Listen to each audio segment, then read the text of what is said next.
Hello दोस्तों, स्वागत है आप सभी का आज की इस वीडियो में। तो बच्चों, पिछले वीडियो में मैंने आपको वेग स्थिरांक और अभिक्रिया की कोटि का अध्ययन कराया था। इस वीडियो में हम शून्य कोटि की अभिक्रिया का व्यंजक स्थापित करेंगे।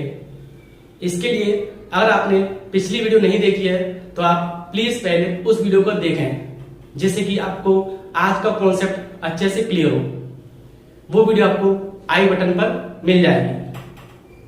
तो बच्चों, शून्य कोटि की अभिक्रिया का व्यंजक निकालने के लिए मैंने माना कि कोई रासायनिक अभिक्रिया निम्न प्रकार है, यानी R2P। यहां पर R आपका अभिकारक और P आपका उत्पाद है। अगर इस अभिक्रिया का मैं वेग निकालूं, अभिक्रिया का वेग, तो हम जानते हैं कि अभिक्रिया का जो वेग होता है वो समानुपाती होता है अभिकारक की सांद्रता के। और यहां पर हमने शून्य कोटि का डेरिवेशन करना है, तो जो अभिकारक है उसकी सांद्रता 0 है। फिर से अभिक्रिया का वेग जो होता है वो समानुपाती होता है अभिकारक की सांद्रता के। और अभिकारक आपका कितना है? R है। इसकी सांद्रता कितनी है? हम शून्य कोटि का निगमन कर रहे हैं, तो सांद्रता इसकी कितनी लेंगे? 0। अभिक्रिया का वेग जो होता है उसे हमने पिछली वीडियो में माइनस के dr/dt से व्यक्त किया था। अभिकारक के लिए जो आपका वेग होता है वो होता है माइनस के dr/dt। ये ऐसे, ये आपका r की पावर 0। अब अगर हम इस प्रोपोर्शनल के साइन को हटाएं, अगर हम इस समानुपाती के चिन्ह को हटाएं, तो आपका एक कांस्टेंट आएगा जो आपका k।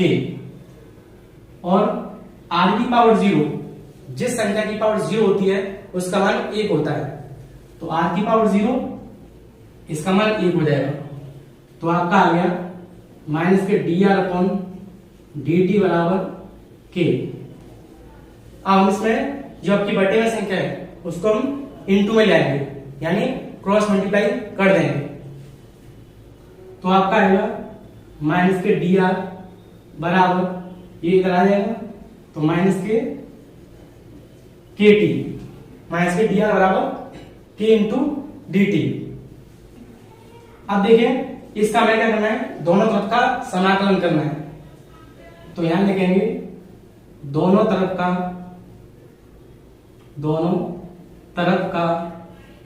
समाकलन करने पर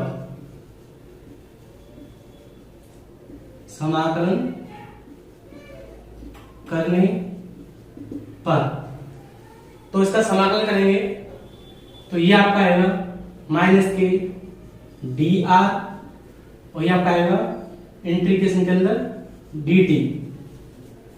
ये आपका साइन होता है समाकलन का, तो माइनस के dr बराबर इंटीग्रेशन या समाकलन k dt। अब देखिए बच्चों, अगर इंटीग्रेशन में dx होता है तो इसका समाकलन आपका x होता है, और इंटीग्रेशन में dy होता है तो इसका समाकलन y होता है, और इंटीग्रेशन में dz होता है तो इसका समाकलन z होता है। यानी dx होगा तो इसका समाकलन x होगा, dy होगा तो इसका समाकलन y होगा, और dz होगा इसका समाकलन z होगा। अब एक बात और, हम क्या मानते हैं कि प्रारंभ में जो आपका समय था वो कितना था? 0। टाइम आपका 0 था, तो आपकी जो सांद्रता थी यानी आपका R था वो मैंने मान लिया R0। टाइम आपका 0 था तो हमने सांद्रता जो है R यानी वो मैंने मान ली R0 प्रारंभ में, ठीक है। और आपका समय t हो गया, तो मैंने R मान लिया कितना? RT।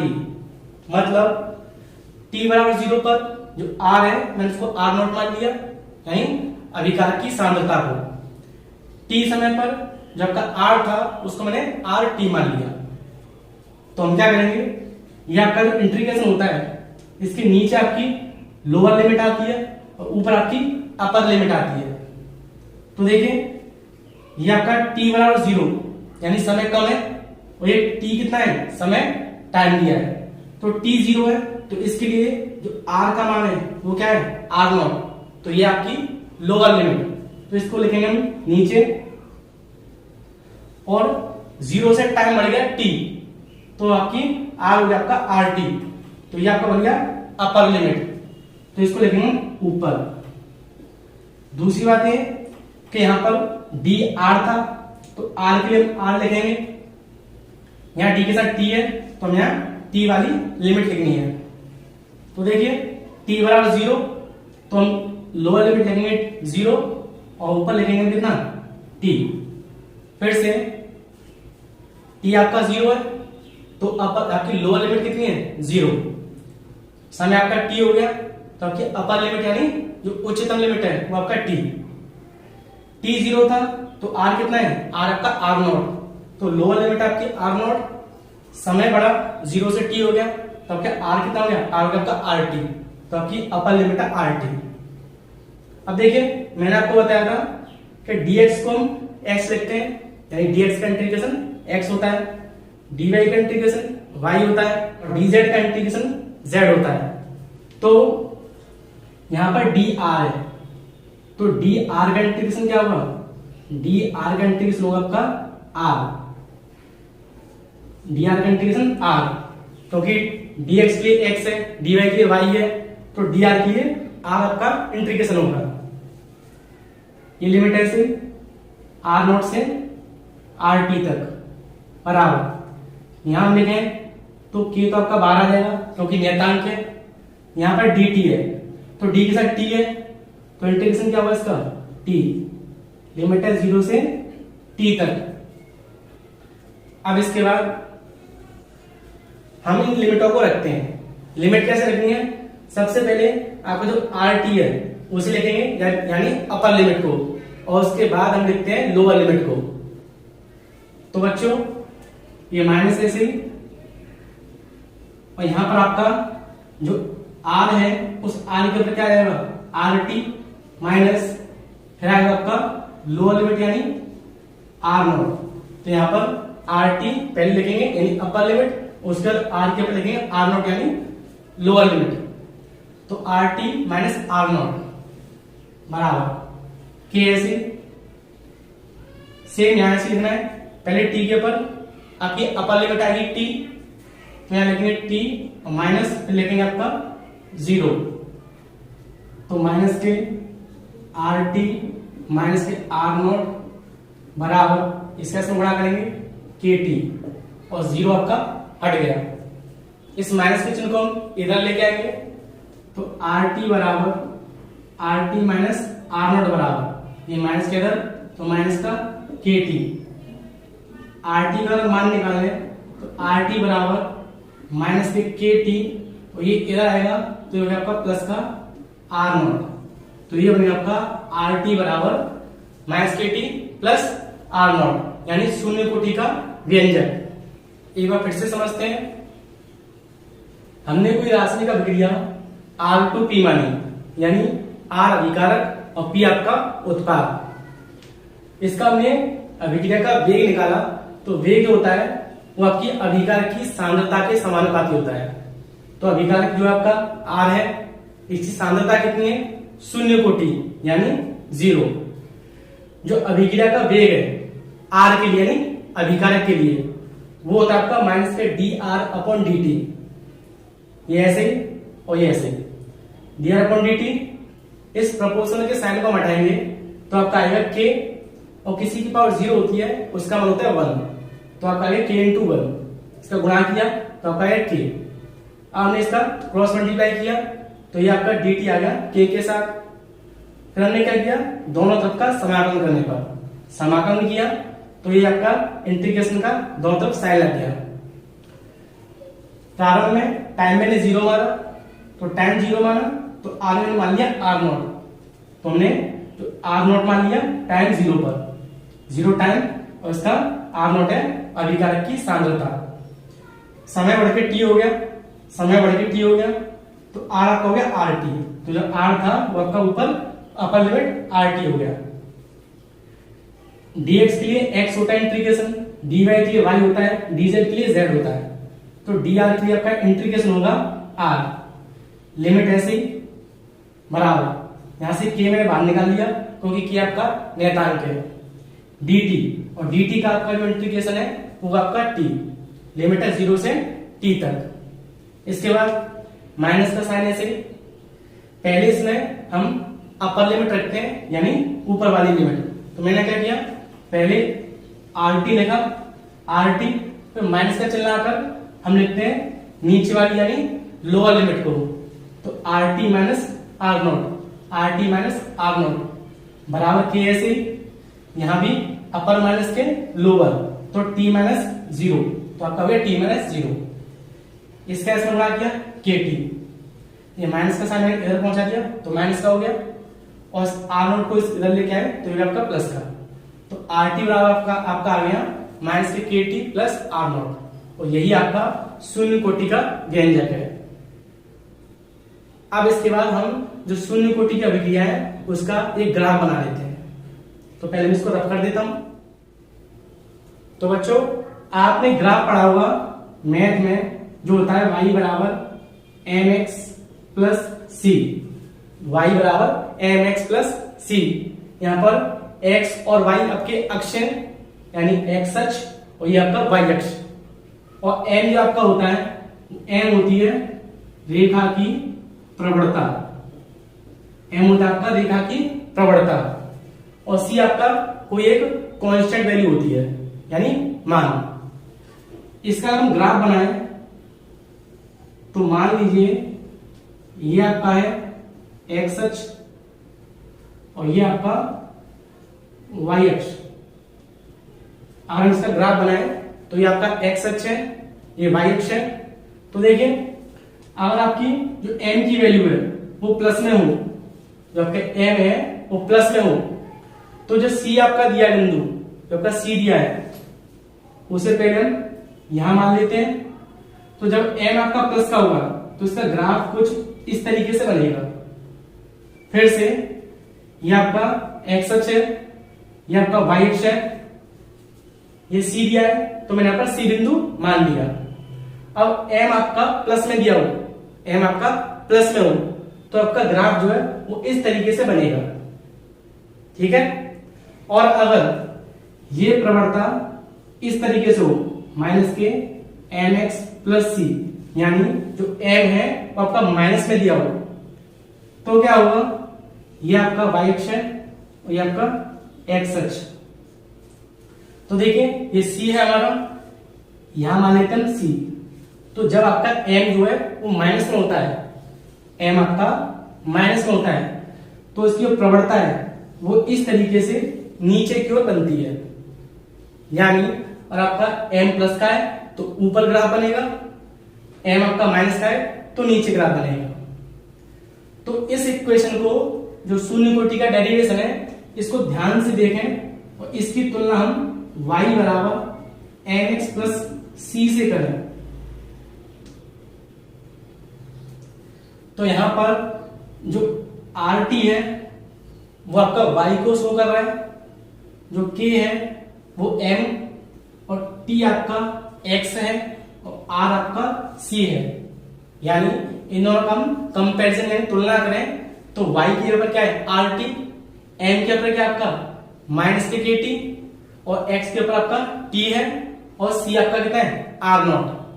तो अगर हम इसका ग्राफ बनाए तो देखिए कुछ इस तरीके से बनेगा आपका। देखिए ये क्या था आपका x, ठीक है। अब x के ऊपर कितना है, x के ऊपर आपका t, तो यहाँ x की जगह पर हम लिखेंगे t। ये आपका क्या है y अक्ष, y के ऊपर क्या है आर टी, तो यहां हम लिखेंगे आर टी। इसके अलावा ये आपका क्या है c, c के ऊपर क्या दिया आपका, c के ऊपर आपका आर नॉट, तो ये है आपका आर नॉट। और देखिए m के ऊपर क्या है आपका माइनस के के टी, और मैं आपको बताया था कि अगर प्लस का m होगा तो ऊपर बनेगा ग्राफ, माइनस के एम होगा तो नीचे बनेगा, तो एम आपका क्या है माइनस के टी, तो इसका ग्राफ है वो इस तरीके से नीचे बनेगा माइनस के क्योंकि माइनस का आपका एम दिया है। ठीक है, तो बस इतना याद रखिए, वाई बराबर एम एक्स प्लस सी आपका मैथ में सूत्र होता है। ठीक है, प्रवणता निकालने के लिए इस सूत्र को मैंने इससे तुलना कर ली। वाई हमारा क्या है आर टी, तो वाई के ऊपर मैं लिख दिया आर टी। इसके अलावा एक्स क्या आपका टी, तो मैंने एक्स के ऊपर टी लिख दिया। सी कितना है आर नॉट, तो सी के ऊपर मैंने आर नॉट लिख दिया। एन कितना है माइनस के एक्स, तो माइनस लिए आपका नीचे ग्राफ बनता है माइनस एन, तो ये आपका नीचे ग्राफ बन गया। तो ये आपका ग्राफ बन गया आर टी बराबर माइनस के टी प्लस आर नॉट का। ठीक है, तो अब हम नेक्स्ट डेरिवेशन पढ़ते हैं जो आपका प्रथम कोटि की अभिक्रिया। तो चलिए स्टार्ट करते हैं। तो बच्चों प्रथम कोटि की अभिक्रिया का व्यंजक निकालने के लिए मैंने एक समीकरण लिखा R2P, जहां पर R आपका अभिकारक और P आपका उत्पाद है। अब इस अभिक्रिया का अगर हम वेग निकालें तो अभिक्रिया का जो वेग है वो समानुपाती होगा अभिकारक की सांद्रता के, यानी R की पावर कितना 1, क्योंकि पहले हमने शून्य कोटि का डेरिवेशन किया था तो सांद्रता आपकी 0 थी। या हम प्रथम कोटि का डेरिवेशन कर रहे हैं तो R की सांद्रता यानी अभिकारक की सांद्रता कितनी होगी 1 होगी। जो वेग होता है उसको माइनस के D R upon D T लिखते हैं। इसे हम हटाएंगे तो एक कांस्टेंट यानी के आ जाएगा इनटू आर ऐसे। ठीक है, अब हम क्या करेंगे, इसमें जो आर वाली वैल्यू है वो एक तरफ लिखेंगे और टी वाली एक तरफ, यानी इसका हमें क्रॉस मल्टीप्लाई करना है। तो ये आर जो है वो इस आर के साथ आ जाएगा, तो डी आर अपॉन आर बराबर माइनस इधर आ गया तो माइनस के into D T, D R ऐसे ये इसके बट्टे में आ गया के ऐसे और माइनस का डी टी इधर आ गया। अब हमें क्या करना है, इसका समाकलन करना है। तो फिर से लिखेंगे दोनों तरफ का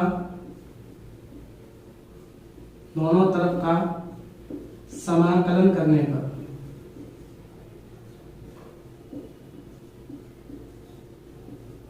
तो देखिए यहां हम समाकलन का चलाएंगे डी आर अपॉन आर बराबर यहां से के बाहर निकाल लेंगे क्योंकि नियतांक है, इंटीग्रेशन में डी टी। अब देखिए यहां डी आर अपॉन आर है, तो देखिए सूत्र होता है आपका इंटीग्रेशन में डी एक्स अपॉन एक्स होगा, तो वो सूत्र होता है आपका एल एन एक्स का, एल एन एक्स का। जो डी एक्स अपॉन एक्स होता है उसका सूत्र होता है आपका L N X. L N X क्या है, जो आपका लॉग के बेस में ई होता है तो उसको बोलते हैं एल एन एक्स। और अगर लॉग के बेस में 10 होता है तो उसको हम बोलते हैं log x। ठीक है, dx अपॉन x सूत्र होता है ln x का समाकलन। log x बेस e है उसको बोलते हैं ln x, और log x बेस 10 होता है उसको बोलते हैं log x। ये मैथ का कॉन्सेप्ट है, ठीक, तो इसको अच्छे से याद रखें। अब देखिए इसकी लिमिट लिखते हैं, तो लिमिट आपकी जो प्रारंभ में जो टाइम था वो आपका 0 था, तो आपकी सांद्रता कितनी थी आर नॉट, और समय आपका t हो गया तो r आपका बन गया आर टी। बच्चों t आपका 0 था तो r आपका आर नॉट है, और समय आपका t हो गया तो r बन गया आपका आर टी। तो यहां आपका लिखेंगे लोअर लिमिट आपकी कितनी है आर नॉट और अपर लिमिट इसकी कितनी है आर टी। टाइम की लोअर लिमिट 0 से और अपर लिमिट टी तक।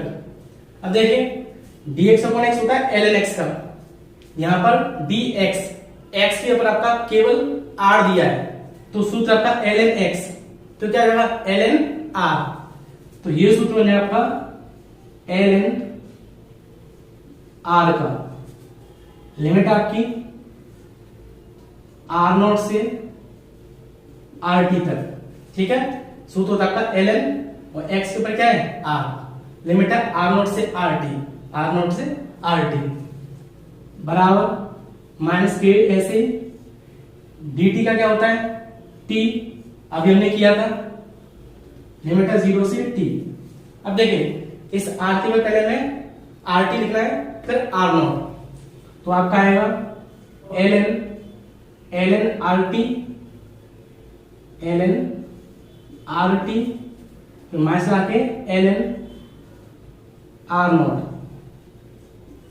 ठीक है, बराबर माइनस के से पहले आपका t आएगा और लोअर लिमिट आपकी 0, t माइनस 0। अब देखिए आगे ये ऐसे ln r t minus ln r not बराबर इसका गुणा करेंगे तो आपका माइनस के टी। अब इसको इधर लाएंगे तो प्लस का हो जाएगा, तो ln r t बराबर इधर आ गया तो के T plus ln r not, तो ये बन गया आपका प्रथम कोटि का व्यंजक। अगर इसका ग्राफ बनाए तो ग्राफ सेम शून्य कोटि की तरह बनेगा, यानी अब इसकी हमें y बराबर nx प्लस c से तुलना करें तो y के ऊपर क्या है आपका ln rt, n के ऊपर क्या है माइनस का k, x के ऊपर क्या है t और c के ऊपर आपका क्या है ln r नॉट। तो इसका ग्राफ बना लेते हैं एक बार।